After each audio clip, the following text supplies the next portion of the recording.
छत्रपती संभाजीनगर शहरातील मराठवाडा शिक्षण प्रसारक मंडळाच्या देवगिरी अभियांत्रिकी महाविद्यालयास विद्यापीठ अनुदान आयोग UGC यांच्याकडून अधिकृतपणे शैक्षणिक स्वायत्त म्हणजेच ऑटोनॉमी दर्जा देण्यात आला असल्याची माहिती संस्थेचे सरचिटणीस आमदार सतीश चव्हाण यांनी आज पत्रकार परिषदेत दिली आहे।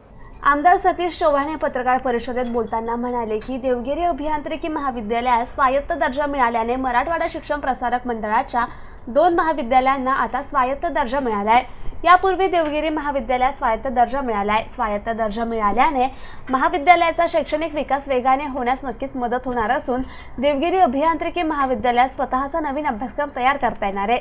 औद्योगिक क्षेत्रातील गरजा ओळखून आमचे महाविद्यालय नाविन्यपूर्ण अभ्यासक्रम तयार करेल। त्याचप्रमाणे परीक्षा आणि त्यांचं मूल्यांकन महाविद्यालयामार्फतच होणार असल्याने विद्यार्थ्यांना निकाल वेळेवर लागून त्यांना रोजगाराच्या अधिकाधिक संधी कशा प्राप्त होतील यासाठी महाविद्यालय विशेष पुढाकार घेईल।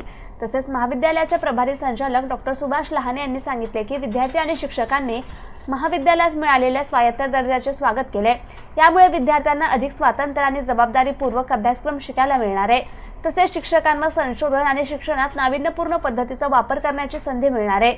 या निर्णयामुळे आमचे महाविद्यालय शैक्षणिकच नव्हे तर संशोधन आणि तंत्रज्ञानाच्या क्षेत्रातही आपली एक वेगळी ओळख निर्माण करेल असा विश्वास डॉक्टर सुभाष लहाने यांनी व्यक्त केला। यावेळी पत्रकार परिषदेस मराठवाडा शिक्षण प्रसारक मंडळाचे उपाध्यक्ष शेख सलीम, कोषाध्यक्ष किरण आवरगावकर, कार्यकारिणी सदस्य विश्वास येळीकर, महाविद्यालयाचे प्रभारी संचालक डॉक्टर सुभाष लहाने, प्राध्यापक संजय कल्याणकर, विभाग प्रमुख doctor Satyawan Dhondge, doctor Rajendra Gandhe, doctor Sachin Borse, doctor Sugandha Asodekar, doctor Aarti Wadhekar, doctor Shoaib Shaikh, doctor Rupesh Rebba, doctor Rajesh Auti, Achyut Bhosale, Amar Mali आदींची उपस्थिती होती।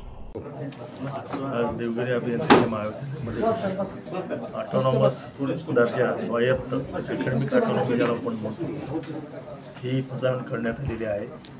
UGC असेल, महाराष्ट्र शासन असेल, केंद्र सरकार असेल यांचे मी आभार व्यक्त करतो। यापुढे काळामध्ये अकॅडमिक ऑटोनॉमी म्हणजे स्वतःला आम्हाला त्याचे 2-3 प्रकारचे फायदे विद्यार्थ्यांच्या दृष्टीनं आणि उद्योग जगताच्या दृष्टीनं की आम्हाला स्वतःचा अभ्यासक्रम डिसाईड करता येईल। ज्या ज्या उद्योगांना लागणारं अकॅडमिक स्टँडर्ड असेल त्याप्रमाणे उद्योगांशी चर्चा करून दरवर्षी तसा अभ्यासक्रम आम्हाला बनवता येईल। हा एक त्याच्यातला मुख्य फायदा होईल। निकाल वेळेवर लागतील। नंबर 3, उद्योगांना त्यांच्या गरजेनुसार मनुष्यबळाचा पुरवठा होईल आणि कॅम्पसमध्ये सुद्धा प्लेसमेंटमध्ये सुद्धा आतापर्यंतचा अनुभव आमचा असा आहे की ज्या ज्या ऑटोनॉमस कॉलेजनी जे प्लेसमेंट आधी करतो त्यापेक्षा त्यांचं प्लेसमेंट वाढलेलं आहे। त्यामुळे निश्चितच मुलांना सुद्धा याचा फायदा। शिष्यवृत्तीसारख्या ज्या फायदे असतात त्याच्यावरती काय परिणाम? सरकारशी संबंधित सर्व कमकुवत घटकांना त्यांची सरकारच्या सर्व सवलती मिळतील। स्वायत्त विद्यापीठाकडे वाटचाल आहे असं म्हणता येईल? नाही, अजून तरी नाही, भविष्यकाळात होऊ शकेल।